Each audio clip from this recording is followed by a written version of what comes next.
দেখো বস, তুমি তো জানোই যে জিকে পড়ার পাশাপাশি সেগুলো রিভিশন করা কিন্তু অত্যন্ত জরুরি। সেই জন্য এভরিডে প্রতিদিন 3 PM যেই বাজবে তুমি এখানে চলে আসবা। মাত্র 15 মিনিট আমি সময় নিচ্ছি তোমার কাছ থেকে, 15 থেকে 17 মিনিট। এই 15-17 মিনিটের মধ্যে একটা জিকে টপিক আমি তোমাকে রিভিশন করিয়ে দিচ্ছি। আর তুমি সব সময় চেষ্টা করবা আমি যে এখানে 25টা প্রশ্ন রাখছি তার মধ্যে যেন তোমার স্কোরটা 20+ হয়। যদি হয় তো ঠিক আছে, আর না হলে কিন্তু বস তুমি ধরে নিবা এই টপিকটা তোমার ভালো প্রিপারেশন নেই এই টপিকটার প্রতি, সেই জন্য তুমি সেই টপিকটা আরও দুবার পড়ে নিবা, কেমন? আর দেখো, প্রত্যেকটা প্রশ্ন আমি বলবো, তার সঙ্গে সঙ্গে 2 থেকে 3 সেকেন্ডের মধ্যে তুমি নিজে অ্যান্সার করার চেষ্টা করবা, ঠিক আছে? আর ছোট্ট করে একটা কমেন্ট করবা, ধরো আজকে তুমি পারলে না, আজকে তুমি ধরো 15টা প্রশ্ন সঠিক করতে পেরেছো, ঠিক আবার 30 দিন পর যখন তুমি আসবে তখন তুমি দেখছো তুমি 23টা প্রশ্ন করতে পেরেছো, তাহলে তুমি নিজের মধ্যে কি একটা কনফিডেন্স চলে আসবে, হ্যাঁ প্রথমবারে আমি 15টা পেরেছিলাম, এখন আমি 23টা 24টা 25টা পারছি। বিষয়টা বুঝতে পারছো? সেই জন্য ছোট্ট করে একটা কমেন্ট করে দিবা যে আজকে তুমি কতগুলো সঠিক করতে পেরেছো। তা আরেকটা জিনিস দেখো, দেখো এই ক্লাসগুলো কিন্তু মিস করবে না। এভরিডে 3 PM হলেই তো তুমি ক্লাসটা পেয়ে যাচ্ছ। তুমি একটা জিনিস ভেবে দেখো, আমি 60 দিনের, আমি বলেছি যে 60 দিন, 60 দিন এখনও তোমাদের এক্সামের মানে সময় রয়েছে, 60টা দিন কমসে কম। এবার এই 60 দিনে এরকম 7টা ক্লাস 15 মিনিট করে নিতে কিন্তু তোমার অসুবিধা হবে না। তুমি 7টা ক্লাস করে নিচ্ছ মানে 7টা টপিক তোমার এইভাবে রিভিশন হয়ে যাচ্ছে। সেই জন্য আমি বারবার করে বলছি এই ছোটো ছোটো ক্লাসগুলো কিন্তু অবশ্যই করো, ঠিক আছে? চলো। আর আজকের 25টা প্রশ্ন আমি রেখেছি সম্পূর্ণ বৌদ্ধ ধর্মের ওপরে। নিজেকে ঝালিয়ে নাও যে তুমি বৌদ্ধ ধর্ম সম্পর্কে কতগুলো প্রশ্ন সঠিক করতে পারো। দেখো প্রথম প্রশ্ন কি বলছে, বলছে দেখো বৌদ্ধ ধর্মের কোন গ্রন্থে সংঘের ভিক্ষা বা ভিক্ষু ও সন্ন্যাসীদের নিয়মাবলী সংকলিত হয়েছিল? বিনয় পিটক, সুক্ত পিটক, অভিধম্ম পিটক না জাতকে? বলো সঠিক উত্তর কি হবে? অপশান 1 যারা বলেছো বিনয় পিটক, তোমাদের সঠিক উত্তর হয়ে যাচ্ছে যে বিনয় পিটকে সঙ্ঘের ভিক্ষুক ও সন্ন্যাসীদের নিয়মাবলী সংকলিত রয়েছে। চলে আসি পরের প্রশ্নে। বলছে বুদ্ধের শিক্ষাগুলি যে গল্পগুলি থেকে পুনর্গঠন করা হয়েছে তা মূলত কোন বইতে পাওয়া যায়? বলো, ভালো করে প্রশ্নগুলো বুঝে অ্যান্সার করার চেষ্টা করবা। বলছে যে বুদ্ধের শিক্ষাগুলি যে গল্পগুলি থেকে পুনর্গঠন করা হয়েছে তা মূলত কোন বইতে পাওয়া যায়? ভগবদ্গীতায়, কোরআন, বোধিসত্ত্বা না সুপ্ত পিটকে, কোনটা? দেখো অপশান দেখলে পরেই কিন্তু তুমি 50% অ্যান্সার করে দিতে পারো, আর সামান্য কিছু জ্ঞান থাকলে পরেই তুমি সঠিক উত্তর করে দিতে পারবা। তাহলে এখানে সঠিক উত্তর কী হবে? অপশান 4 যারা বলেছো সুপ্ত পিটক হয়ে যাচ্ছে সঠিক উত্তর, কেমন? চলে যায় পরের প্রশ্ন, দেখো। হ্যাঁ, বলছে দেখো নিম্নলিখিত স্তূপের মধ্যে কোনটি ভগবান বুদ্ধের সাথে যুক্ত যেখানে তিনি জ্ঞান লাভের পর তার প্রথম ধর্মোপদেশ প্রচার করেছিল? প্রশ্ন বুঝে পড়বা, বড় প্রশ্ন দেখে মানে ল্যাঙ্গুয়েজটা ভাষাটা বড় করে দিয়েছে বলে ভয় পাবা না, কেমন? চলো বলো যে নিম্নলিখিত স্তূপের মধ্যে কোনটি ভগবান বুদ্ধের সাথে যুক্ত যেখানে তিনি জ্ঞান লাভের পর তার প্রথম ধর্মোপদেশ প্রচার করেছিল? কোথায় বলো? দোদুল, বলছে দোদুল চোরটেন স্তূপ নাকি ধামেক স্তূপ, সাঁচি স্তূপ না সিঙ্গারদার স্তূপ, কোনটা হবে? সঠিক উত্তর বলো। অপশান 2 যারা বলেছো যে ধামেক স্তূপ, মাথায় রাখবে ধামেক স্তূপ হয়ে যাচ্ছে সঠিক উত্তর, যে তোমার হচ্ছে ভগবান বুদ্ধ সাথে এটা যুক্ত যেখানে কি তিনি জ্ঞান লাভের পর তার প্রথম ধর্মোপদেশ প্রচার করেছিল এই ধামেক স্তূপে, ঠিক আছে? অপশান 2 কিন্তু এখানে সঠিক উত্তর।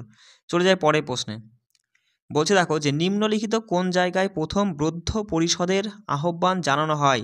প্রথম, ভালো করে শোনো, প্রথম বৌদ্ধ পরিষদের আহ্বান জানানো হয়েছিল রাজগৃহে, অমরাবতীতে, কঙ্গনহাল্লিতে না পাটলিপুত্রে? কোনটা সঠিক উত্তর হবে বলো? সঠিক উত্তর বলো কি হবে? অপশান 1 যারা বলেছো তোমাদের সঠিক উত্তর রাজগৃহে, মাথায় রাখবে প্রথম বৌদ্ধ পরিষদের আহ্বান জানানো হয় রাজগৃহে। বলছে বুদ্ধের জীবনের কোন ঘটনাকে ধর্মচক্র প্রবর্তন শব্দ দ্বারা চিহ্নিত করা হয়? জন্মকে, মৃত্যুকে, প্রথম ধর্মোপদেশকে না জ্ঞান দানকে? বলো কোনটা হবে সঠিক উত্তর? চটপট কমেন্ট করবে, 2 থেকে 3 সেকেন্ডের মধ্যে অ্যান্সার করার চেষ্টা করবে। সঠিক উত্তর কি? অপশান 3 যারা বলেছো প্রথম ধর্মোপদেশ হয়ে যাচ্ছে সঠিক উত্তর। যে বুদ্ধের জীবনের কোন ঘটনা? প্রথম ধর্মোপদেশ, এই ঘটনাটাই ধর্মচক্র প্রবর্তন শব্দ দ্বারা চিহ্নিত করা হয়। বলছে নিম্নলিখিত কোন বৌদ্ধ পরিষদে 2 বৌদ্ধ সম্প্রদায় যথা হিনজান ও মহাযানকে স্বীকৃতি প্রদান করা হয়েছিল? বলো বলো কোন বৌদ্ধ পরিষদে এই যে বৌদ্ধের দুইটি সম্প্রদায় হিনজান আর মহাযান এই দুই সম্প্রদায় স্বীকৃত দেওয়া হয়েছিল? পাটলিপুত্রে অনুষ্ঠিত তৃতীয় বৌদ্ধ পরিষদ, না কাশ্মীরে হওয়া চতুর্থ বৌদ্ধ পরিষদে, না নাগার্জুনের দ্বারা, না অশোকের দ্বারা? কোনটা সঠিক উত্তরে বলো? সঠিক উত্তর অপশন 2 যারা বলেছো তোমাদের সঠিক উত্তর, যে কাশ্মীরের চতুর্থ বৌদ্ধ পরিষদে এই বৌদ্ধ সম্প্রদায়দের হিনজান আর মহাযান এই দুইটি ভাগে আর কি স্বীকৃত দেওয়া হয়েছে। চলে আসি পরের প্রশ্নে, দেখো কি বলছে।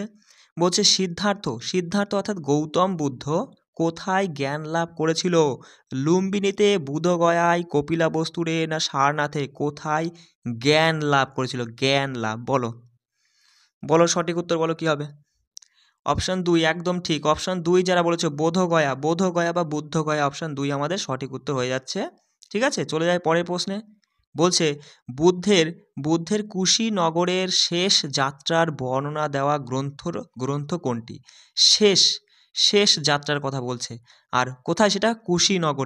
কুশীনগরের শেষ যাত্রার বর্ণনা দেওয়ার গ্রন্থটা কি? বলো। মহাপরিনির্বাণ সূত্র, জাতকের গল্প, ললিত বিস্তার, না বুদ্ধচরিত? কোনটা সঠিক উত্তর হবে? একদম অপশন 1 যারা বলেছে তোমাদের সঠিক উত্তর, মহাপরিনির্বাণ হয়ে যাচ্ছে বুদ্ধের শেষ যাত্রার গ্রন্থসূত্র, বা যেটা কোথায় হয়েছিল? কুশীনগরে, তাই না? চলে যায় পরের প্রশ্নে। বলছে দেখো, প্রাচীনতম বৌদ্ধ গ্রন্থগুলি কোন ভাষায় লেখা হয়েছিল? বলো। অপভ্রংশ, সংস্কৃত, পালি, না প্রাকৃত? কোন ভাষায় বৌদ্ধ গ্রন্থগুলো লেখা হয়েছিল? বলো সঠিক উত্তর কমেন্ট করো। অপশন 3 যারা বলেছো তোমাদের সঠিক উত্তর, পালি ভাষায়। কেমন? চলে যায় পরের প্রশ্নে। বলছে নিম্নলিখিতদের মধ্যে কে কুণ্ডল বনে বৌদ্ধ পরিষদের চতুর্থ মহাসভা অনুষ্ঠিত হয়েছিল আর কি? বলো, মানে কার দ্বারা? এইখানে তুমি বুঝতেই পারছো যে চতুর্থ বৌদ্ধ মহাপরিষদের কথা বলছে। আমরা একটু আগে দেখে নিয়েছিলাম, তাই না? কোথায় হয়েছিল? কাশ্মীরে হয়েছিল। আর এটা কার দ্বারা? কনিষ্কর দ্বারা। মাথায় রাখবে, কনিষ্কর পৃষ্ঠপোষকতায়। ঠিক আছে, কনিষ্কর পৃষ্ঠপোষকতায় তোমার এই কুণ্ডল বনে, এই শব্দটাও মাথায় রাখবে। কুণ্ডল বনে বৌদ্ধ পরিষদের চতুর্থ মহাসভা অনুষ্ঠিত হয়েছিল কনিষ্কর পৃষ্ঠপোষকতায়। ঠিক আছে, বলছে দেখো 11 নম্বর প্রশ্ন। বলছে দেখো যে কোন বৌদ্ধ ধর্মগ্রন্থ 16টি মহাজন পথ সম্পর্কে বর্ণনা দেয়? বলো, কোন বৌদ্ধ ধর্মগ্রন্থ 16টি মহাজন পথ সম্পর্কে বর্ণনা দেয়? দিগনিকায়, সুপ্তপিটক, অঙ্গুত্তর নিকায়, না বিনয় পিটক? বলো সঠিক উত্তর কি হবে? সঠিক উত্তর অপশন 3 যারা বলেছো তোমাদের সঠিক উত্তর, যে অঙ্গুত্তর নিকায়। কি বললাম? অঙ্গুত্তর নিকায় এই ধর্মগ্রন্থ অনুযায়ী 16টি মহাজন পদের বর্ণনা দেওয়া হয়েছিল। ঠিক আছে, বলছে দ্বিতীয় বৌদ্ধ পরিষদ কোথায় এবং কখন অনুষ্ঠিত হয়? বলো কোথায় এবং কখন দ্বিতীয় বৌদ্ধ পরিষদ অনুষ্ঠিত হয়েছিল? 250 খ্রিস্টপূর্বাব্দে পাটলিপুত্রে, না খ্রিস্টপূর্ব প্রথম শতাব্দীতে শ্রীলঙ্কায়, না 383 খ্রিস্টপূর্বাব্দে বৈশালী, না 1817 খ্রিস্টপূর্বাব্দে তোমার হচ্ছে মান্দালুতে? এখানে তুমি এই দুটো তো আরামসে কেটে দিতে পারছো, তাই না বস? যদি তুমি এই টপিকটা একবার যদি পড়ো, তাতেই কিন্তু তুমি এই দুটো টপিক, মানে এই দুটো পয়েন্ট তুমি অপশন কেটে দিবে। এবার তুমি বলবে যে পাটলিপুত্রে না বৈশালীতে। আর দ্বিতীয়র কথা বলছে, অবশ্যই তুমি বৈশালী করবে। অপশন 3 যারা বলেছে তোমাদের সঠিক উত্তর, সালটাও মাথায় রাখবে, 383 খ্রিস্টপূর্বাব্দে। কি বললাম? 383 খ্রিস্টপূর্বাব্দে বৈশালীতে দ্বিতীয় বৌদ্ধ পরিষদ তোমার অনুষ্ঠিত হয়েছিল। কেমন? চলে যায় পরের প্রশ্নে। বলছে দেখো যে বিনয় পিটক বইটি কিসের সাথে সম্পর্কিত? বলো, বিনয় পিটক বইটি কিসের সাথে সম্পর্কিত?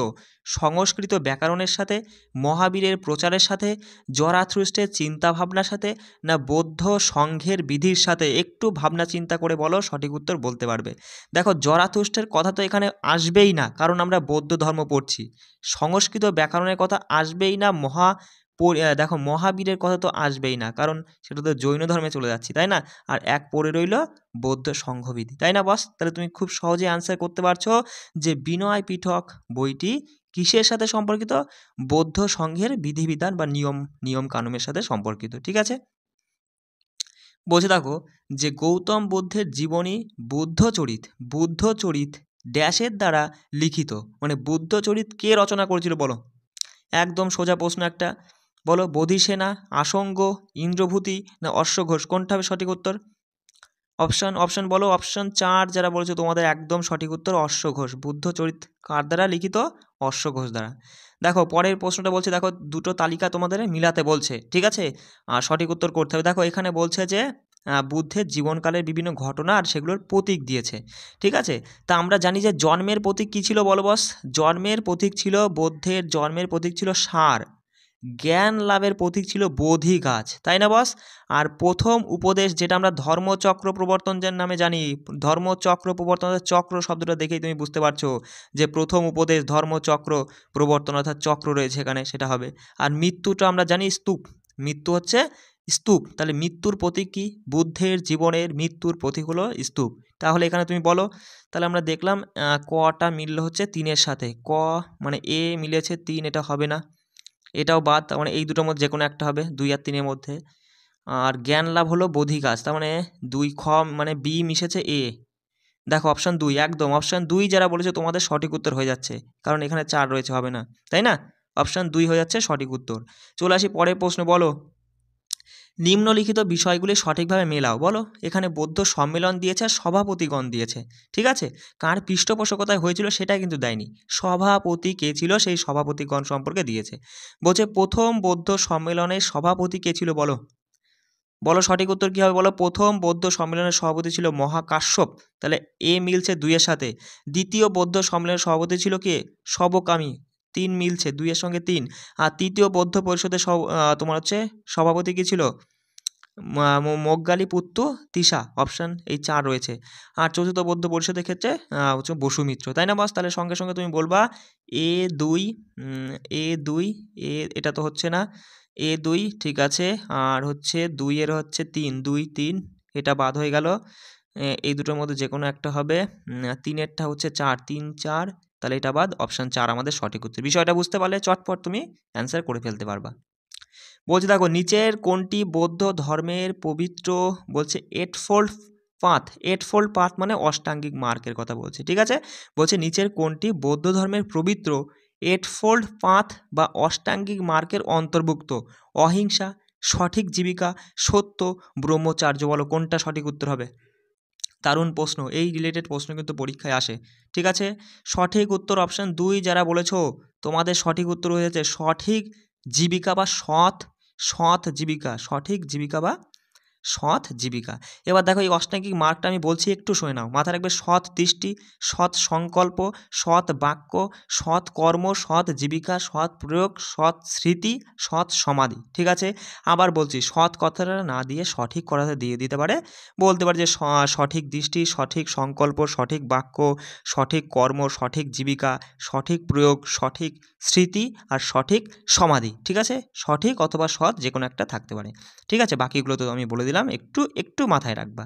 দেখো চলে আসি নিম্নলিখিত, নিম্নলিখিত কোনটি একটি বিখ্যাত বৌদ্ধ গ্রন্থের নাম? বলো এই যে 4টে দেখতে পাচ্ছ, এর মধ্যে বলো কোনটা একটি বিখ্যাত বৌদ্ধ গ্রন্থ? দিগনিকায়া, সামবেদ, বলছে আকসম না উপনিষদ? দেখো এইসব তো তুমি শোনোনি, এই উপনিষদ তো কখন হবে না, আর এই তো বেদের মধ্যে পড়ছে। অপশান 1 তুমি আরামসে সঠিক উত্তর করে দিবা যে দিগনিকায়া হলো বৌদ্ধ একটা মানে বৌদ্ধ ধর্মগ্রন্থের একটা বিখ্যাত গ্রন্থ আর কি, তাই না? অপশান 1 যারা করেছো তোমাদের সঠিক উত্তর। বলছে দেখো নিচের কোনটি বৌদ্ধ ধর্মের অন্যতম পবিত্র গ্রন্থ? বলো তোরা, আবেস্তা, কল্পসূত্র না ত্রিপিটক? কোনটা বৌদ্ধ ধর্মের অন্যতম পবিত্র গ্রন্থ? সঠিক উত্তর কী হয় বলো বলো বলো? ত্রিপিটক, অপশান 4 যারা বলেছে তোমাদের সঠিক উত্তর। ত্রিপিটক হলো বৌদ্ধ ধর্মের অন্যতম পবিত্র একটা গ্রন্থ। চলে যায় পরের প্রশ্নে। বলছে দেখো দ্বিতীয় বৌদ্ধ সঙ্গীতি ড্যাশের রাজত্বকালে অনুষ্ঠিত হয়েছিল? বলো দ্বিতীয় বৌদ্ধ সঙ্গীতি কার রাজত্বকালে অনুষ্ঠিত হয়েছিল? বলো আমরা দেখলাম চতুর্থ হয়েছিল কার? কনিষ্কর সময়। তাহলে দ্বিতীয়টা কার হয়েছিল বলো? কালাশোক। অপশান 2 যারা বলছো তোমাদের সঠিক উত্তর হয়ে যাচ্ছে যে কালাশোকের রাজত্বকালে দ্বিতীয় বৌদ্ধ সংগতিটা অনুষ্ঠিত হয়েছিল। মাথায় রাখবে, এই টাইপের প্রশ্ন কিন্তু পরীক্ষায় আসে। বলছে দেখো কোন স্থানকে ধম্ম ও সংঘ এর জন্মস্থান বলা হয়? বলো ধম্ম ও সংঘর জন্মস্থান বলা হয় কোন স্থানকে? কুশিনারা, এটা তো হবে না বুঝতেই পারছো। সারনাথ হবে, বোধগয়া না কাশী হবে? বলো কেটে দিলাম। আমি বলো এবার এই দুটোর মধ্যে কোনটা হবে? বোধক হয় তো তুমি বুঝতেই পারছো এখানে কি হয়, এখানে প্রথম বুদ্ধদেব মানে হচ্ছে সিদ্ধার্থ জ্ঞান লাভ করেছিল আর সারনাথে। অপশান 2। অপশান 2 যারা বলেছো তোমাদের সঠিক উত্তর হয়ে যাচ্ছে। কেমন? চলে যায় পরের প্রশ্নে। বলছে নিচের কোনটি বৌদ্ধ ধর্মের পতনের কারণ ছিল? বলো। বৌদ্ধ ধর্ম প্রতিষ্ঠিত হয়েছিল ব্রাহ্মণদের প্রতিবাদে। এখানে প্রতিষ্ঠার কথা বলেনি দাদা, এখানে বলছে পতনের কারণ কি ছিল, তাই না বস? আমি একটা মানে কেটে দিলাম। যাই হোক, তুমি পড়ে নিয়ে বলো অ্যান্সার কোনটা হবে। দ্বিতীয় অপশানে বলছে দেখো, বৌদ্ধ বিহারে দুর্নীতি ছড়িয়ে পড়ার জন্য কি পতন হয়েছিল, না বৌদ্ধ ও মহাবীর ছিলেন সমসাময়িক সেই জন্য এটা পতন ঘটেছিল, না বুদ্ধ অহিংসা প্রচার করেছিল? বলো কোনটা সঠিক উত্তর হবে? একটু চিন্তা ভাবনা করে দেখো, সঠিক উত্তর খুব সহজেই করতে পারবে। দেখো প্রথমটা তো বাদ হয়ে গেল, যেটা বৌদ্ধ ধর্ম প্রতিষ্ঠিত হয়েছিল ব্রাহ্মণদের প্রতিবাদে। প্রতিষ্ঠার কথা এখানে বলেনি, পতনের কথা বলছে। আর বুদ্ধ অহিংসা প্রচার করেছিল, এটা কখনোই সঠিক হবে না, তাই না? আর বৌদ্ধ মহাবীর ছিলেন সমসাময়িক হলেও কখনো সেই জন্য কোনোদিন বৌদ্ধ ধর্ম পতন হয়নি। তার মানে অপশান 2 এখানে যারা বলেছে তোমাদের সঠিক উত্তর, যে বৌদ্ধ বিহারে দুর্নীতি ছড়িয়ে পড়ার কারণে। কি বললাম? বৌদ্ধ বিহারে দুর্নীতি ছড়িয়ে পড়ার কারণেই বৌদ্ধ ধর্ম পতন হয়েছিল। ঠিক আছে, চলে আসি পরের প্রশ্নে। বলছে দেখো, যে নিচের কোনটি বৌদ্ধ ধর্মের নির্বাণ ধারণাকে সর্বোত্তমভাবে বর্ণনা করে? নির্বাণ লাভ করতে গিয়ে বোধদেব মানে গৌতম বুদ্ধ কি বলেছিল বলো? বৌদ্ধ ধর্মানুসারে নির্বাণ লাভ বলতে কি বলেছিল? যে কামনার শিখার বিলুপ্তি, না আত্মার সম্পূর্ণ বিনাশ, না পরমানন্দ এবং বিশ্রামের একটি অবস্থা, না সমস্ত বোঝার বাইরে একটি মানসিক পর্যায়? কোনটা সঠিক উত্তরে বলো? বলো সঠিক উত্তর অপশান 1 হয়ে যাচ্ছে, যে কামনার শিখার বিলুপ্তি করতে হবে। মানে কি? মানে দেখো বৌদ্ধরা কিসে বিষয় ছিল, তারা বলছে যে জীবনে দুঃখ কষ্ট তো আসে, এবার এই দুঃখ কষ্টটা আমাদের যদি দুঃখ কষ্ট থেকে আমাদের যদি বেরোতে হয়, তাহলে আমাদের কামনা এবং আসক্তিকে কী করতে হবে? ত্যাগ করতে হবে, তাই না বস? আর কি করতে হবে? আর দুঃখ থেকে হচ্ছে তোমার মুক্তি পাওয়ার জন্য আমাদের অষ্টাঙ্গিক মার্গ এগুলো অনুসরণ করে চলতে। চলো পরের প্রশ্ন দেখো, আমি রেখেছি সেই টাইপের একটা তথ্য। বলতে থাকো, যে নিচের কোনটি বৌদ্ধ ধর্মের বিশ্বাস? বলো বৌদ্ধ ধর্মাবলম্বীরা কি বিশ্বাস করত? 1 নম্বর, আমি বলছি একটু শুনে নাও, খুব সহজ ভাষায় বলছি। বৌদ্ধ ধর্মাবলম্বীরা বিশ্বাস করতো যে জীবনে দুঃখ কষ্ট অবশ্যই আছে। এবার দুঃখের কারণ হলো আমাদের কামনা ও আসক্তি। ঠিক আছে, কামনা আর আসক্তিকে যদি আমরা বিলুপ্ত করতে পারি, ত্যাগ করতে পারি, তাহলে কিন্তু দুঃখ আমাদের মানে কি বলবো, দুঃখ থেকে আমরা বেরিয়ে আসতে পারবো, তাই না? আর দুঃখ থেকে মুক্তি পাওয়া সম্ভব, এটাও তারা বলেছিল, যে দুঃখ থেকে মুক্তি পাওয়া সম্ভব। আর দুঃখ থেকে মুক্তি পাওয়ার একটা উপায় বা একটা পথ হলো কি? সেই অষ্টাঙ্গিন মার্গ বা পথ, সেইটাই হলো দুঃখ থেকে বেরিয়ে আসার একটা পথ। তাহলে এখানে বলো কোনটা সঠিক উত্তর হবে? দেখো ওরা বলছে যে কোনটি বৌদ্ধ ধর্ম বিশ্বাস করতো আর কি, কোনটা সঠিক তুমি বলো? পৃথিবী দুঃখে পরিপূর্ণ, অবশ্যই অবশ্যই এটা সঠিক, তাই না? দুঃখ কষ্ট পৃথিবীতে রয়েছে। বলছে মানুষের কামনার কারণে কষ্ট পায়, মানুষ কামনার কারণে, অবশ্যই আসক্তি কামনার কারণেই তো মানুষ কষ্ট পায়। তাহলে অপশান 2ও ঠিক বলছে। দেখি, ইচ্ছা জয় করা হলো নির্বাণ প্রাপ্ত হবে, এটাও ঠিক। কিন্তু দেখো ইচ্ছা শক্তি থাকলেই কিন্তু তুমি দুঃখ কষ্ট ভুলিয়ে নির্বাণ প্রাপ্তি করতে পারবে, তাই না? এটাও ঠিক। বলছে ঈশ্বর ও আত্মার অস্তিত্বের বলছে স্বীকৃত করতে হবে, এটা কিন্তু ঠিক নয়। এটা কিন্তু আমরা বৌদ্ধ ধর্মাবলম্বীদের বিশ্বাসী সেই তথ্য থেকে আমরা কিন্তু জানিনি, মানে পাইনি আর কি। অর্থাৎ এখানে 1 2 3 সঠিক। বিষয়টা বুঝতে পারছো আমি কি বলতে চাইছি? তাহলে 1 2 3 সঠিক, মানে তুমি অপশান 3 এখানে করে দিবা। অপশান 3 যারা করছো তোমাদের কিন্তু সঠিক উত্তর হয়ে যাচ্ছে। বিষয়টা বুঝতে পারলে দেখো, আজকে শেষ প্রশ্নটা রেখেছি। কি বলছে দেখো, বলছে সিংহ মূর্তিটি বুদ্ধের কোন ঐতিহাসিক ঘটনাকে স্মরণ করার জন্য নির্মিত হয়েছিল? বলো, সিংহ মূর্তিটি বুদ্ধের কোন ঐতিহাসিক ঘটনাকে স্মরণ করার জন্য নির্মিত হয়েছিল? মহাবীর নিষ্ক্রমণের জন্য, বোধি লাভের জন্য, না তার মৃত্যু বা পরিনির্বাণের জন্য, না প্রথম ধর্ম উপদেশের জন্য? কোনটা সঠিক উত্তরে বলো? বলো অপশান 4 যারা বলেছে তোমাদের একদম সঠিক উত্তর, প্রথম ধর্ম উপদেশের এই ঘটনাকে স্মরণ করে রাখার জন্যই সিংহ মূর্তিটি নির্মাণ করা হয়েছিল। ঠিক আছে, এই ছিল তোমাদের বৌদ্ধ ধর্মগ্রন্থ বা বৌদ্ধ ধর্ম রিলেটেড 25টা গুরুত্বপূর্ণ প্রশ্ন। ঠিক আছে, আমি একটু তাড়াতাড়ি বলে দেখো, আজকে তাও একটু সময়টা চলে গেল বেশ ভালোই, মোটামুটি আজকে 20 মিনিট হয়ে গেল। যাই হোক, এইভাবে তুমি ক্লাসটা করো, অসুবিধা নেই। ঠিক আছে, প্রতিদিন এই 15 17 20 মিনিটের মধ্যে আমি একটা ক্লাস রিভিশন করে দেওয়ার চেষ্টা করবো। ঠিক আছে, আর তুমি কিন্তু অবশ্যই একটা কমেন্ট করবে যে আজকে তুমি 25টার মধ্যে কতগুলো সঠিক করতে পেরেছো। অবশ্যই কমেন্ট করবে, কেমন বস? সবাই ভালো করে প্রিপারেশন নাও। ঠিক আছে, জয় হিন্দ।